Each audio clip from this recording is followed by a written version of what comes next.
ஒரு காலத்துல பிரஷ்யா அப்படின்னு ஒரு தேசம் இருந்தது.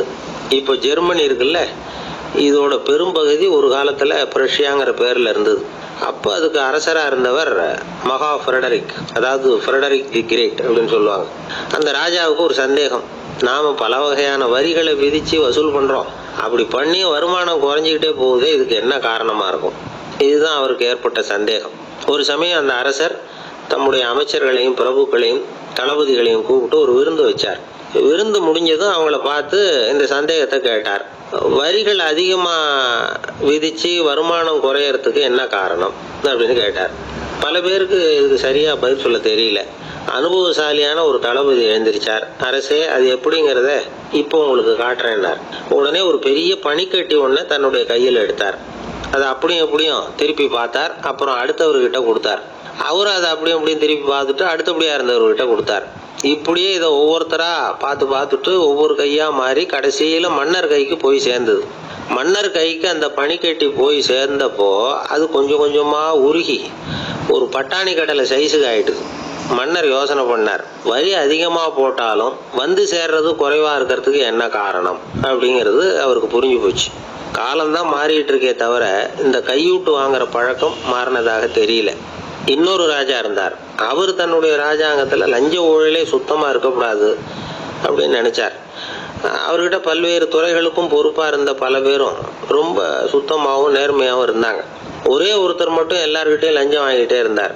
அவரை வேற வேற துறைகளுக்கு மாத்தி பார்த்தாரு. அந்த ராஜா என்னென்னமோ பண்ணி பார்க்கறாரு. எந்த வேலையை கொடுத்தாலும் அதுலயும் லஞ்சம் வாங்கறதுக்கு ஒரு வழியை உண்டு பண்ணிக்குவார் அந்த ஆள். ராஜாவுக்கு இது ஒரு பெரிய தலைவலியா போட்டுது. இவர் என்ன பண்றது, இவருக்கு என்ன வேலையை கொடுக்கறது, கொஞ்சம் கூட லஞ்சம் வாங்கறதுக்கு சான்ஸே இல்லாத ஒரு வேலையை கொடுக்கணும் அப்படின்னு திட்டம் போட்டார். ஒரு நாள் அவருக்கு அந்த உத்தரவும் போட்டுட்டார். அதாவது அவருக்கு என்ன வேலைன்னா, கடற்கரையில தான் அவருக்கு ஆபீஸ். அங்கேயே இருந்துக்க வேண்டியது. தினமும் எத்தனை கடல் அலை கரையில வந்து மோதுது அப்படிங்கிறத கணக்கு எடுத்து ராஜாவுக்கு தெரிவிக்க வேண்டியது. இதுதான் அவருக்கு வேலை. பேசாம அலையை எண்ணிட்டு உட்காந்துருக்கிட்டோம், அப்போவாவது அவர் லஞ்சம் வாங்குற சந்தர்ப்பம் இல்லாம போயிடும் அவருக்கு அப்படின்னு நினைச்சார் ராஜா. இந்த ஆளு கடற்கரைக்கு போய் டியூட்டியில ஜாயின் பண்ணிட்டார். ஒரே மாசத்துல அங்க சொந்தமா ஒரு பிரம்மாண்டமான மாளிகை கட்டி விட்டாரு.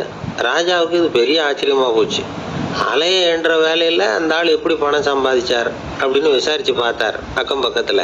அந்த ஆள் என்ன பண்ணிருக்கிறாருன்னா, கடற்கரையில போய் பொறுப்பை ஏத்துக்கிட்ட உடனே அங்க இருந்த மீனவர்கள் கிட்ட எல்லாம் இந்த கரையில வந்து ஒரு நாள்ல வந்து மோதுற அலைகள் எத்தனை அப்படின்னு கேட்டிருக்காரு. அது எப்படிங்க தெரியும் இருக்காங்க அவங்க. தினமும் அந்த எண்ணிக்கை தெரியணும். நம்ம ராஜாவுக்கு தினமும் அறிக்கை அனுப்பணும், டெய்லி ரிப்போர்ட்டு. தவறுனா நீங்க இந்த கடல்ல போய் மீன் பிடிக்கிறதுக்கு ராஜாவோட அனுமதி கிடைக்காது அப்படின்னு இருக்காரு. உடனே மீனவர்களும் பயந்து போட்டாங்க. கடலுக்கு போறதுக்கு அனுமதி இல்லைன்னா பட்டினி கிடக்கிறது மாதிரி ஆயிடுமே. மெதுவா அந்த ஆளுகிட்ட போனாங்க. காதோட காதா சொன்னாங்க, ஐயா, எங்களால வந்து கடல் அலைய வந்து எண்ண முடியாது. தினமும் எங்களால முடிஞ்சதை உங்களுக்கு பணமா கொடுத்துட்றோம். நீங்க தான் ராஜா கிட்ட சிபாரிசு பண்ணி நாங்க தொடர்ந்து மீன் பிடிக்கிறதுக்கு அனுமதி வாங்கி கொடுக்கணும் அப்படின்னு வேண்டிக்கிட்டாங்க. பணம் தினமும் வந்து சேர ஆரம்பிச்சுட்டு, பதவியில மற்ற பதவியோட இந்த பதவி எவ்வளவோ மேல் அப்படின்னு நினைச்சுட்டான் அந்த ஆள். அது மட்டும் இல்ல, தயவு பண்ணி என்ன இந்த இடத்த விட்டு மாத்தி விடாதீங்க சார் அப்படின்னு வேற கேட்க ஆரம்பிச்சிட்டானா. எனக்கு இது மட்டும்தான் சார் தெரியும், இதை தவிர வேற எதுவும் தெரியாது அப்படின்னு சொல்லிக்கிட்டே காலம் தள்ளுறவங்க ரொம்ப பேர்.